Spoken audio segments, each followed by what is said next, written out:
Hi, this is Elliot Axelman from the Liberty Block. And Ryan Weiss signing in here. Catch us next week, Thursday at 7 p.m., where I talk about how I changed my gender to save on insurance. We'll have Rihanna on next week. Okay, ready to start whenever you are. So we have a few headlines that we have to address. We're going to try to wrap up in just 30 minutes. The first headline is a local New Hampshire issue. A few days ago, or a week or two ago now, Senate Democrat leader Jeff Woodburn of the New Hampshire Senate was arrested and charged with a few charges, I believe, for domestic violence and some other harassment type charges. He was seemingly abusing girlfriend or wife or ex-girlfriend or ex-wife for some time now, I think going back a few months or a few years. And in the wake of that, Republicans and Democrats on both sides in the New Hampshire government have called on him to resign. A few days after the charges, I believe, he did resign from his leadership post as the minority leader of the New Hampshire Senate. But he seemingly he's said, right, he did come out and say, I am not resigning from the Senate. That's right. Yeah, he said that he is not going to resign. And he said he's running again, right, in November.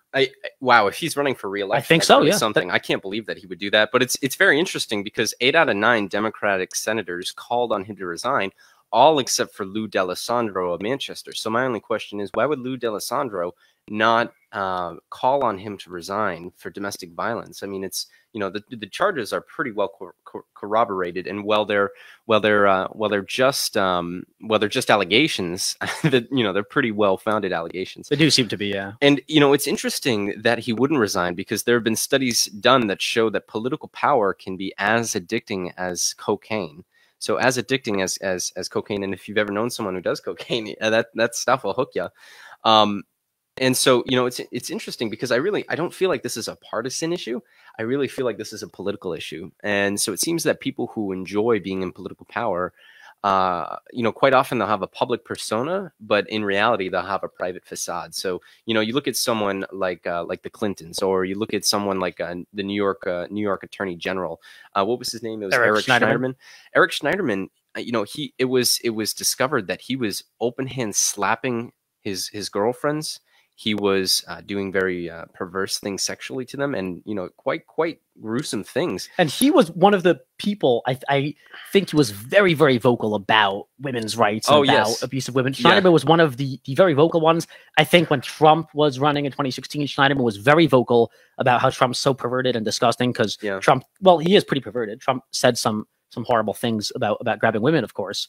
But of course, Schneiderman, like so many politicians, not even that he's a Democrat, so many politicians are hypocrites when they say they support women's rights or when they condemn sexual assault and all that stuff. Because I have seen this story, just being involved in politics for a few years, I've seen so many stories about politicians and House of Cards. Have you seen House of Cards? I haven't seen House of Cards, but I've heard it's great. It's so realistic. It's pretty much like there are cameras in the Capitol. That's how realistic it is, like a reality show. And there's a lot of sexual assault type stuff within the Capitol, and it's very realistic. Right. Once people get power, you know how it goes. They feel entitled to everything because they're powerful. And as Trump said, you know, women let you grab them.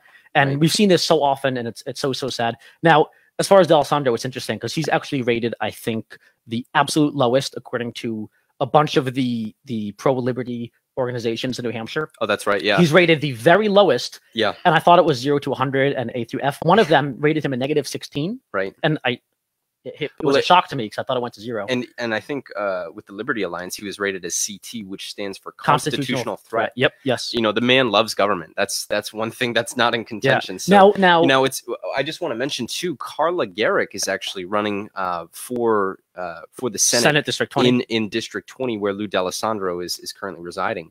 And so, you know, talking about political strategy for the LP, I think she's actually running as a Republican. Yeah.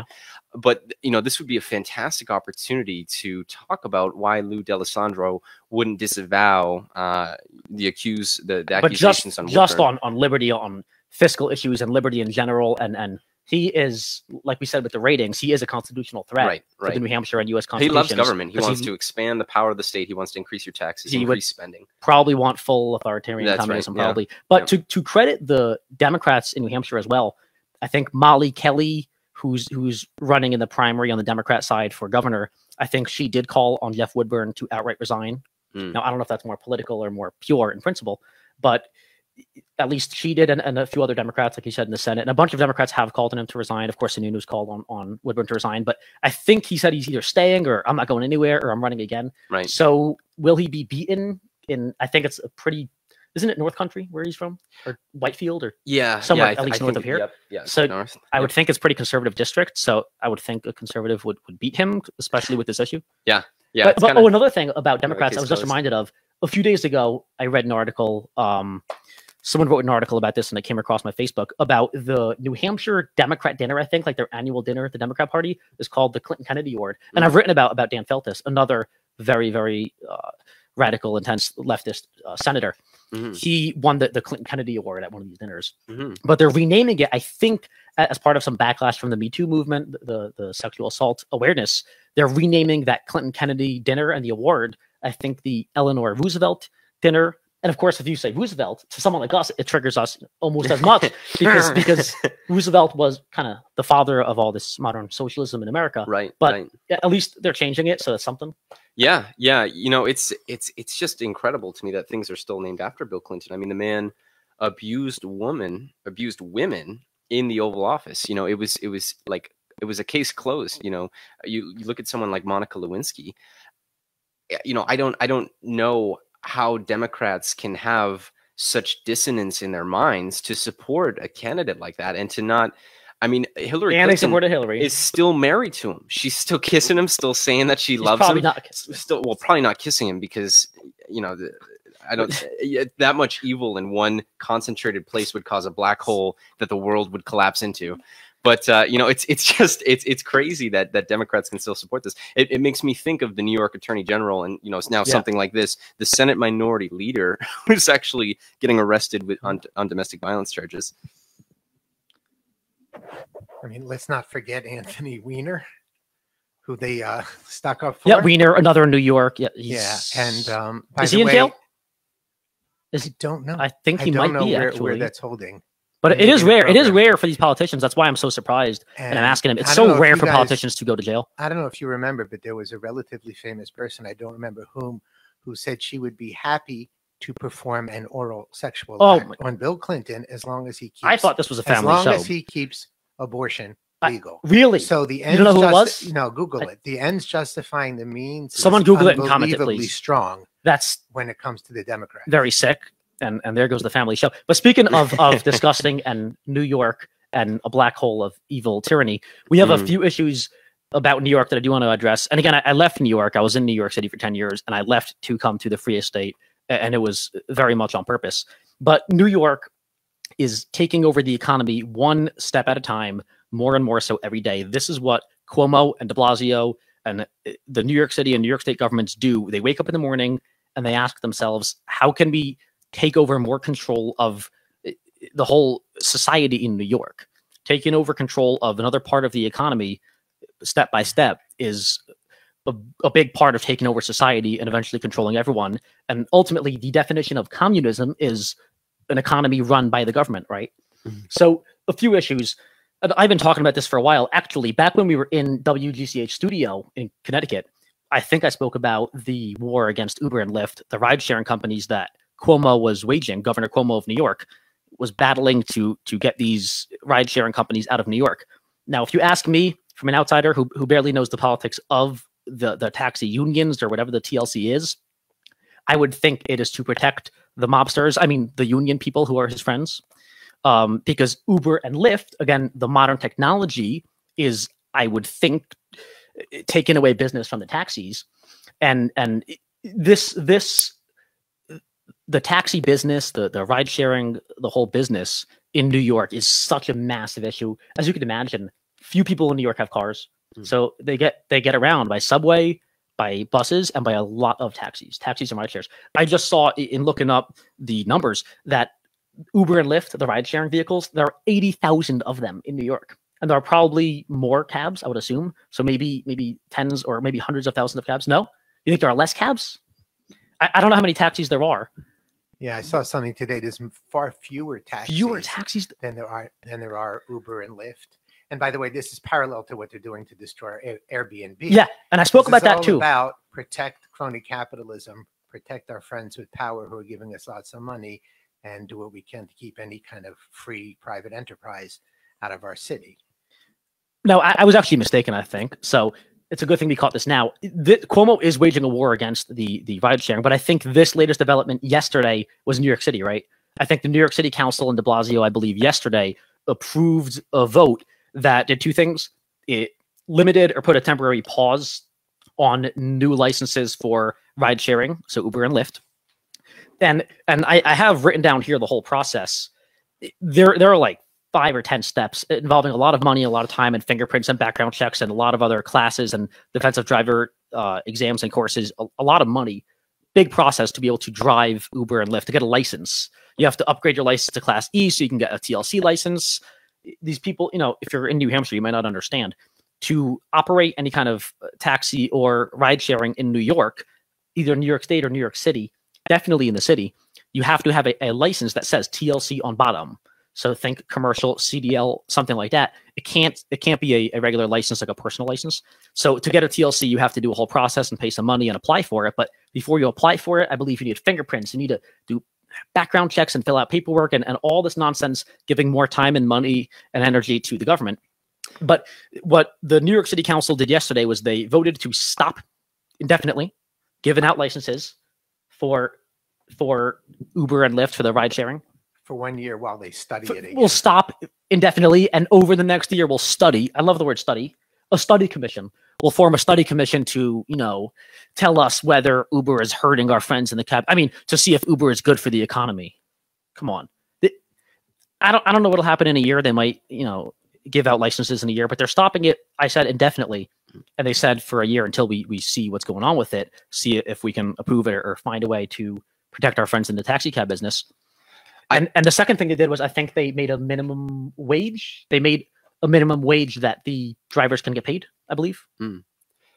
Yeah. Wow. All of the government regulation is ridiculous. I think one of the most important distinctions you can make is the difference between capitalism and cronyism. And the taxi business in New York City is a crony business. It's not capitalistic. In fact, a medallion you used to have to get these in New York to we got a good comment. Pull that up. See if we can view that. The medallion in New York to drive a taxi used to cost $1 million. I'm not even kidding. Look this up. It used to cost $1 million to drive a taxi in New York City. Now, it wasn't the car that cost $1 million. It was the certificate from the government that allowed you to do that legally. And so when apps like Uber and Lyft and all these other ones came around, that instantly deflated the value of the medallion. And in fact, they found that New York City cab drivers are actually committing suicide at a very alarming rate. And one of the biggest reasons is because a lot of these guys mortgaged their house to buy this medallion.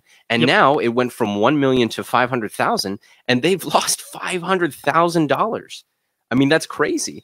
And it's especially crazy because the left does this all the time. They take cronyism, relabel it as capitalism, and then say, look, the free market has failed. They do this in healthcare. They do this in schooling. They do this in so many different places. Healthcare is a fantastic example. We've got the FDA, we've got the CDC, we've got all these requirements on insurance companies from the government, and yet they say, oh, I can't afford health insurance. The free market has failed. It's like, no, horrible. This is not a free market. And it's so important to make that distinction.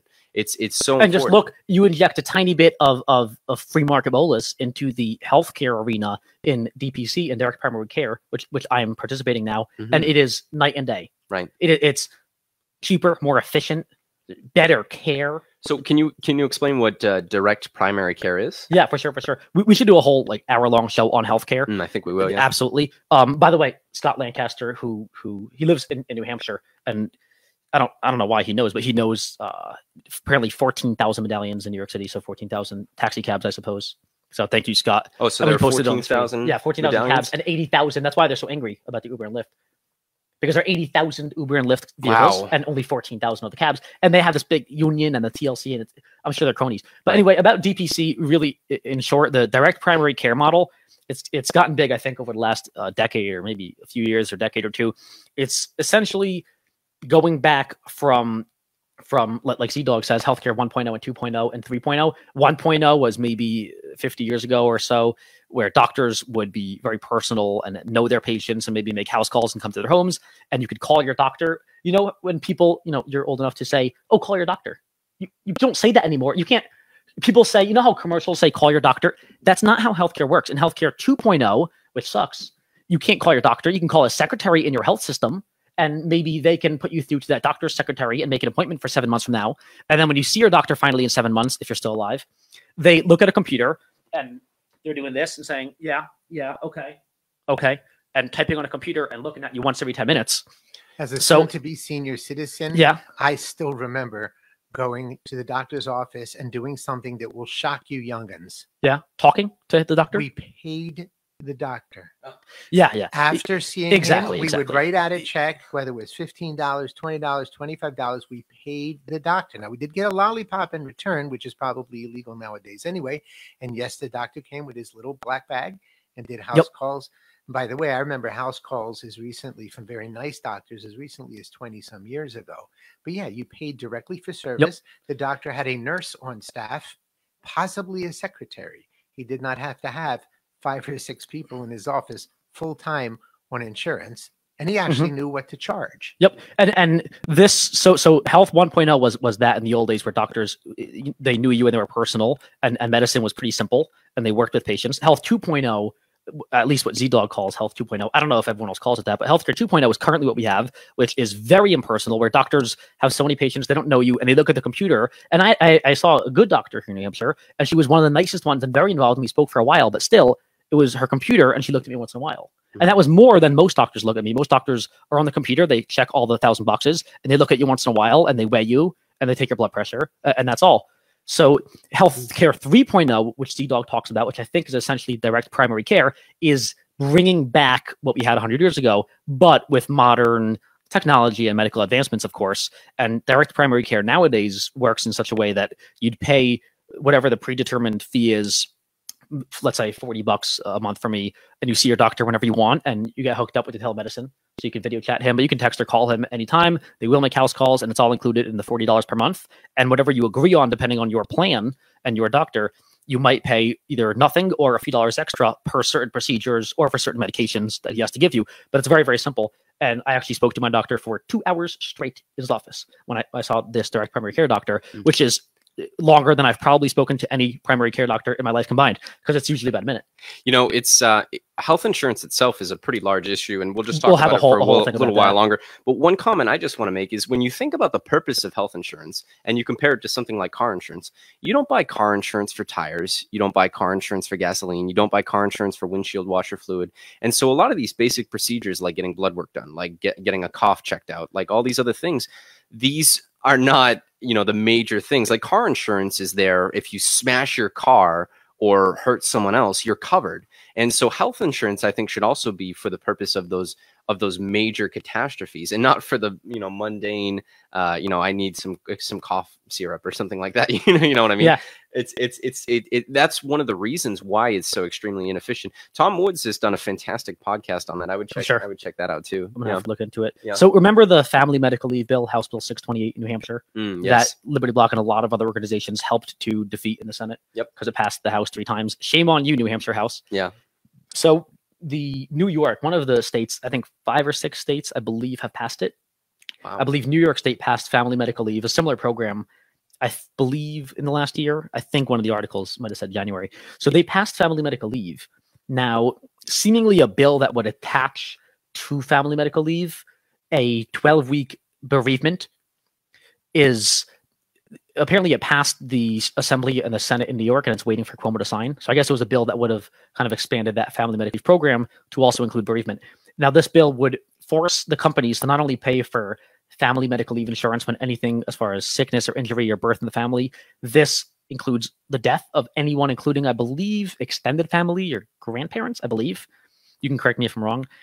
So if a parent or grandparent or anyone dies or in-law dies, this forces, remember, like ultimately at gunpoint or in handcuffs or jail, this forces private companies in New York State, I believe every company in New York State, to pay for 12 weeks every employee to sit at home every time one of the relatives in this bill dies. So I believe it's brother, sister, mother, father, grandparents, grandkids, maybe. You'd have to read the whole bill, but pretty sickening. Now, just from reading the article, some companies were saying we can't handle paying so many people their salary to sit at home and paying the person to fill in for them.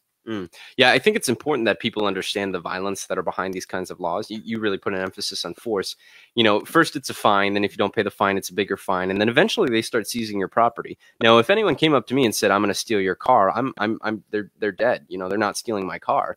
But if they have a badge and they say, "No, this is an official property acquisition," then if I do that, I'm going to be facing the entire National Guard. So, you know, it's very important for people to understand that, I think.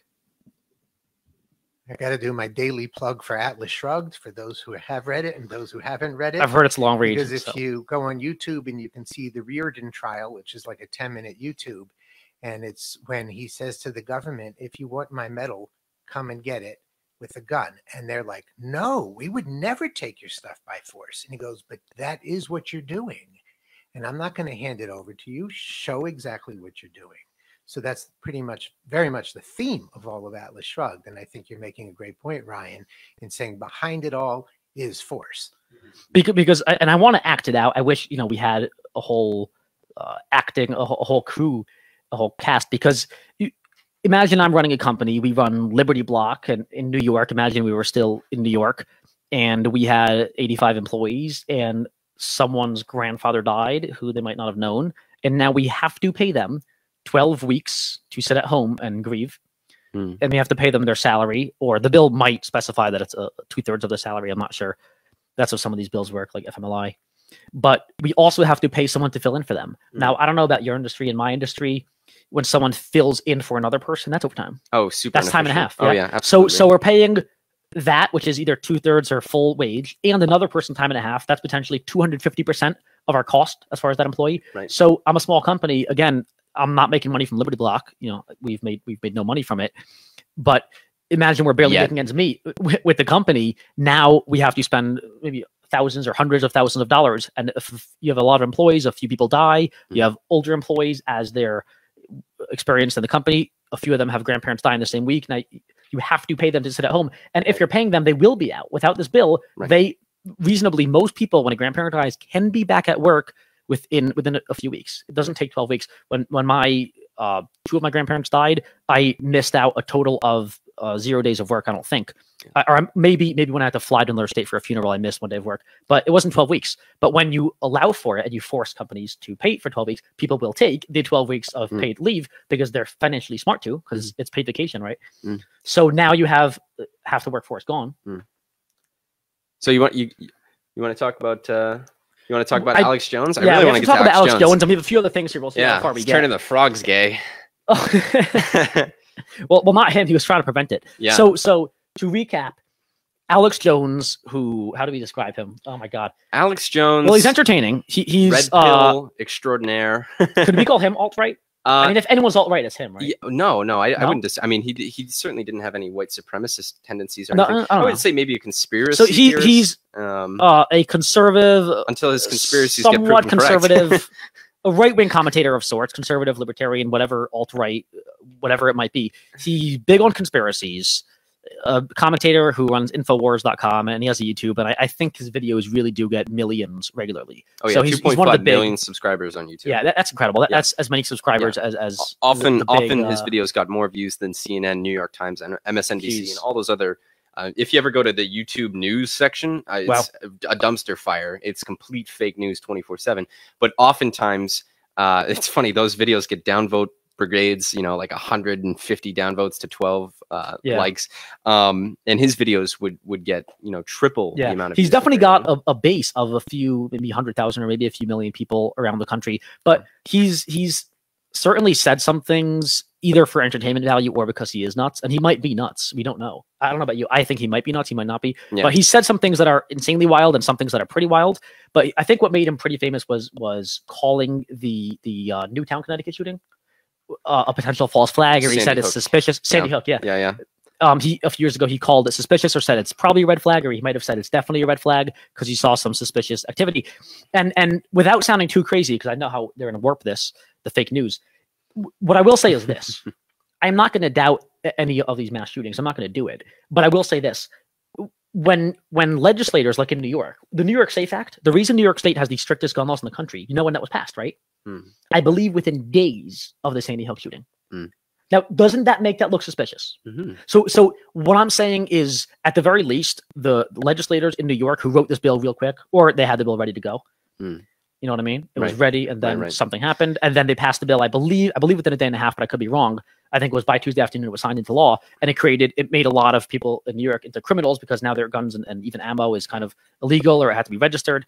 Right. So this makes it suspicious. Yeah, I mean, you can say what you want about Alex Jones, but I think he's correct in questioning the official version of things because as we learn so often, the U.S. government is meddling in so many different things. And that's if you look at tricky thing. The Bay of Pigs, our interference with Cuba. If you look at the U.S. government putting into power. What's the gentleman's name who threw? Well, gentleman, what's the dictator's name who threw communists from helicopters? Was that Pinochet? Yeah, Pinochet. You look at what the U.S. government did to get Pinochet into power, and I really Alex Jones questioned whether 9/11 was an inside job. Yeah, he questioned and that's the issue. Shooting. I feel like Alex Jones kind of discredits himself and therefore discredits everyone like you and me who kind of ever questions the government. And I think, and this is the reason that I personally resent the conspiracy theorists like Alex Jones, I think it's correct to question the US government's story maybe 100% of the time or 90% of the time. Generally, if the US government says something, I generally go the other way. I think they're probably lying. Do you trust Trump? Do you trust Obama? Do you trust Sessions? Jim Comey? Literally no one does. No one in the country trusts Comey anymore. These are the folks who have been running the country. Before that was Clinton. Do you trust Clinton?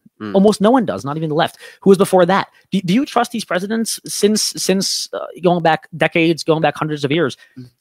If you actually think about it, most people don't trust those who are running the federal government. So I think if you actually thought about it, most of us would agree that we shouldn't trust the federal government. Now, the heart of the matter with Alex Jones is, do these private companies, Facebook, Twitter actually didn't ban them, Facebook, YouTube, and Apple, do they have the right to deplatform individuals? I've seen some people saying that the internet should be treated like a public utility, which I think is not a good idea. Well, that's the left, and that's kind of communist. Well, I've seen it on the right, actually. I've seen Really? people on the right saying that that Facebook and YouTube and all these other platforms should not have the right to deplatform individuals.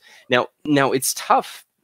Well, actually, it's not really tough for me. I think for me, it's a pretty close case. If these platforms are owned by private companies, private individuals, and so if they decide to not publish someone or publish something else, I'm not mad at Salon for not publishing something that's right wing. You know what I mean? I'm not like Salon needs to be even-handed. So just for those of you who haven't been paying attention, a few days ago, I believe, YouTube, Facebook, and Apple News totally threw off Alex Jones. Deleted his channel, YouTube blocked him completely. Was pretty much YouTube was how he did things, right? That was like he had a show on YouTube. That was the majority of what it was. Yep. So now he essentially doesn't have that platform anymore. Right. And again, me as a total property rights, free market absolutist, I think any private entity like Facebook has the right to do anything they want, short of violence. As long as they don't murder Alex Jones, they can throw him off. They can throw me off. They probably will. And we all know friends who got zucked, of course, who got thrown off Facebook.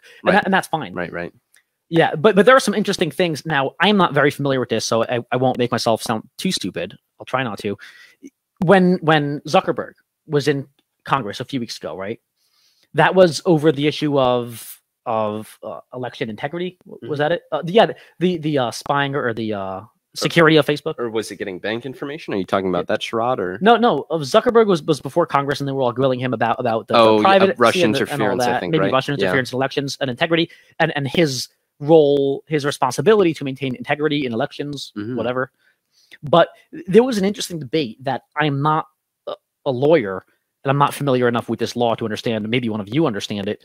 Ultimately, what one of the congressmen said to Zuckerberg, I think, was Facebook either legally, in the eyes of the law, Facebook is either a news platform, in which case they either have to be or don't have to be straightforward or can be biased, or it was a social media platform or a public space where they do or don't. So there was an interesting question. I think if it's like a political news like Fox News, they're allowed to censor some news because apparently they shut down some conservative stuff, and for the trending news they kind of lifted up the left and they kind of warped stuff in favor of the left. Zuckerberg is a Democrat, and I think that's well known now.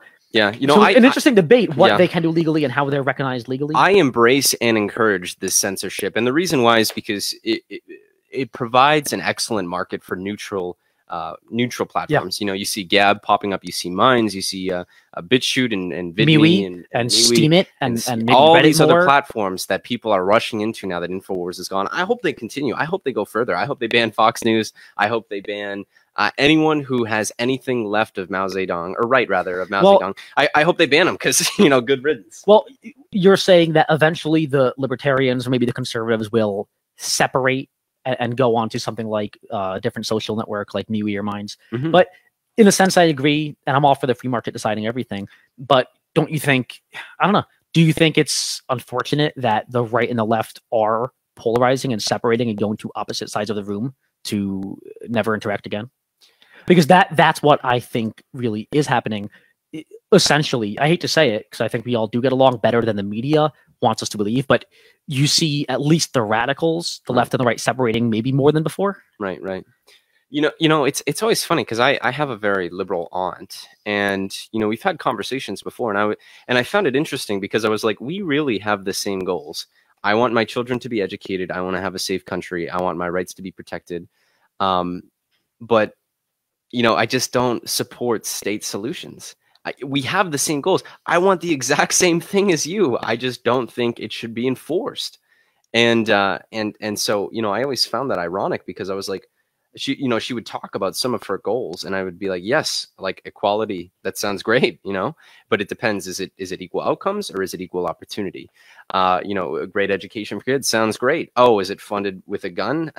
No, thanks. You know, we have to mention Sarah Jeong, this new New York Times editor, editorial board superstar.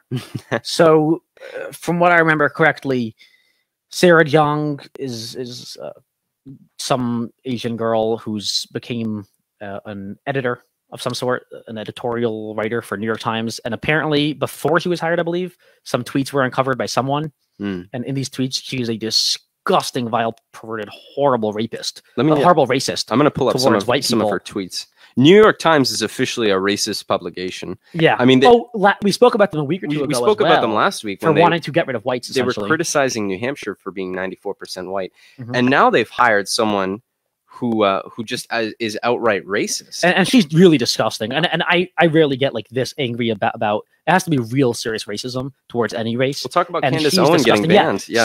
So Candace Owens, who, for those of you who don't know, she's a black conservative, and she's with Turning Point USA now. Yeah, Red Pill Black. That's how she got big on Facebook, and now she's one of the directors of public relations or something for Turning Point USA, a conservative libertarian organization that's within colleges, I believe. And she posted the same tweet, one of the same tweets. I don't know if you can pull it up. She copy and pasted the same tweet that Sarah Jeong, this Asian girl, posted on Twitter, I believe, about white people. But Candace Owens, this black conservative, what did she replace it with? Asians or blacks? She replaced the word white with black. Yeah, so she replaced the word white with black in the tweet, saying something with black. She did some with Jewish. Yeah, so she did it both, right? So she made two tweets saying something like black people should be living in the cave underground, that like they're unfit for society, something disgusting, horrible tweet. And she was banned by Twitter for 12 hours. So Twitter banned her for saying something because it was racist. But when Sarah Jeong did it, it was no problem. Somebody wrote a column about it saying apparently she's South Korean. And someone says she really needs to say that to the faces of the white men who freed Korea and kept Korea free so that she could come here later on in life. It's sad. It's sad when people don't understand their heritage, especially when you see people come from Korea and then support communism here. It's pretty sad. You know, it's ironic because I'm just Googling Sarah Jeong racist tweets, and it's all these articles about the white lash from Sarah Jeong being hired at the New York Times. It's nothing about these disgusting tweets. Let's see. White men are bullshit. Hashtag can we swear on this? What just did? Okay. Yeah. Let's see here. Oh man, it's kind of sick how much joy I get out of being cruel to old white men. Sick. And F white women. LOL. She bashed the police. She lashed out at white men and white college boys. Sick. You know, just incredible. And didn't the New York Times fire someone else for being some conservative or something? Because I heard there was a double standard there too. But it's fine. Listen, New York Times is a private organization. They can do what they want. I think they're going down the drain with the rest of traditional media, along with CNN and CNBC, and they can go right down the drain for all I care because they're horrible. Well, Trump has been criticizing them since, like 2012. I mean, he's been calling them fake news since fake news was invented. Anything else we got to talk about? It's been 30, 40 minutes. We can talk about Austin Peterson, unfortunately getting destroyed 58-8 in the Missouri Senate primary, which is unfortunate. And I don't know, the plan is for the future because that was all banking on that. Mm-hmm. And Trump endorsed the candidate. And it does seem that, along with some other forces, it seems that Trump, when he endorses a Republican in a primary, they win. And I think in the general, he gives them a boost. Alabama notwithstanding. You know what I would love to talk about too? How about the terrorist training compound in New Mexico? So for those of you who didn't hear about this story, there was supposedly a compound in New Mexico run by a radical Muslim man. It was man. Siraj ibn Wahaj. Bless you. And so, he had was it 3 or 4 wives living there? I think. It was, I didn't know about his wives. Yeah, he had 3 wives. I heard he had there. 11 kids. He had 11, or I heard 13. So 11 to 13 kids, and he was training them, according to the allegations, to commit school shootings. So when the police first came, it was probably the SWAT and maybe even the National Guard came to this compound. He was armed with an AR-15, 4 30-round magazines. He also had, I think, 4 pistols on him, loaded and ready to go. I didn't read specifically about his arrest, but I think it was nonviolent, thankfully. And these children were found in just the most disgusting situations. They said there was feces on the floor. They were wearing rags. A lot of them looked like refugee children, and they were living in New Mexico. And it was interesting because this gentleman is the son of a famous imam from New York. And this imam was actually accused of being involved with the plotting of a 1983 bombing of the World Trade Center. Unfortunately, there are a few in New York. There are actually a fair amount of mosques, unfortunately, in New York City, right, that are linked and or confirmed dealing with terrorist groups. And it's interesting too, because there have been some studies that show that rather than integrating nowadays, when you move to another country, you can be connected 24/7 to media from your home country. You can listen to your own language. You can connect back and to those news sources. And so quite often they find that that radicalization actually increases for the population that immigrates to a new place. Yeah, there's an interesting pattern that I think we saw. I believe the San Bernardino terrorist couple. There's an interesting pattern that we see, I think, with a few other terrorists, where they're in America and they visit the homeland, maybe Iran or maybe Pakistan or Afghanistan, and then they come back and commit the act. So maybe they're going there to be trained or given instructions, or they kind of get radicalized while there. I don't know if you have thoughts on this, because you know more about the Middle East and terrorism than I do, but it's an interesting pattern. And I think that's why the federal government, again, if they were competent, I think they are watching those who go from here to a country with terrorism and then come back. And it's that pattern that the federal government watches. But again, I don't know if the federal government's currently stopping any of these. We wouldn't know, but I think in general, the government's incompetent. Like as you see with the school shooters who are visited by the FBI 37 times or something, and they let them go and take them off of the watch lists. I just want to say on a lighter note, going back to the word that Ryan used, but wasn't sure if he should have used. If there were feces on the floor, I think it just had to do with they were planning on moving to San Francisco and they wanted to acclimate before making the move. Yeah, for those of you who don't know, San Francisco is an SHIT hole. Yeah, apparently they have. Apparently, San Francisco so much feces. San Francisco has a lot of crap all over the floor, I suppose, from the homeless or from the other kind of animals that are there. And there's actually, I think it was San Francisco. There's a map. I don't know if I've shared it with you. There's like a heat map, and it shows where exactly the incidents are.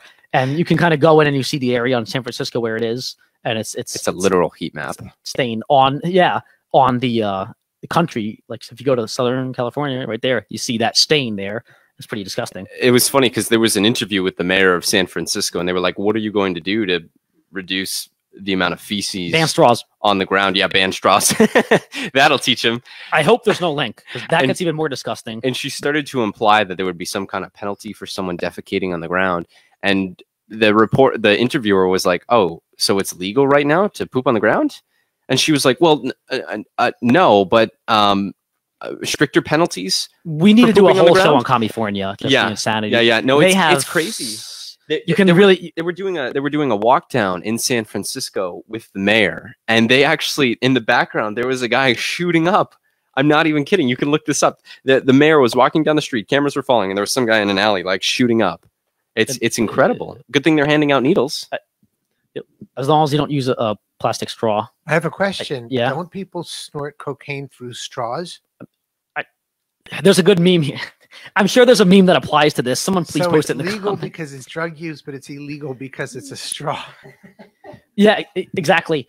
Yeah, exactly. And I've already seen the conservative memes of you know, if some people were coming across the southern border with straws, 3D printing unregistered straws. Yeah, some of the good memes on the straws and the printing too. Anything else we got to say before we wrap up? We went way over time as well, and I think we're going against football, by the way, again, because it's Thursday. So get to the football games. Sorry for keeping you. Hey, thanks for tuning in. If you watch this, let us know. Let us know what we can do better. We're going to continue to host this every Thursday. Also, if you discover any interesting topics throughout the week that you would like us to discuss on the show, pertaining to liberty, pertaining to New Hampshire politics, pertaining to national politics, we would love to discuss it. So please give us any feedback and share with us any articles that you find interesting throughout the week. Thank you very much. Have a good night. Liberty Block, next week. Signing out. Stay principled. Hi, this is Elliot Axelman from the Liberty Block. If you like our video, hit like, share, and subscribe. Check us out on libertyblock.com. Always principled, always libertarian.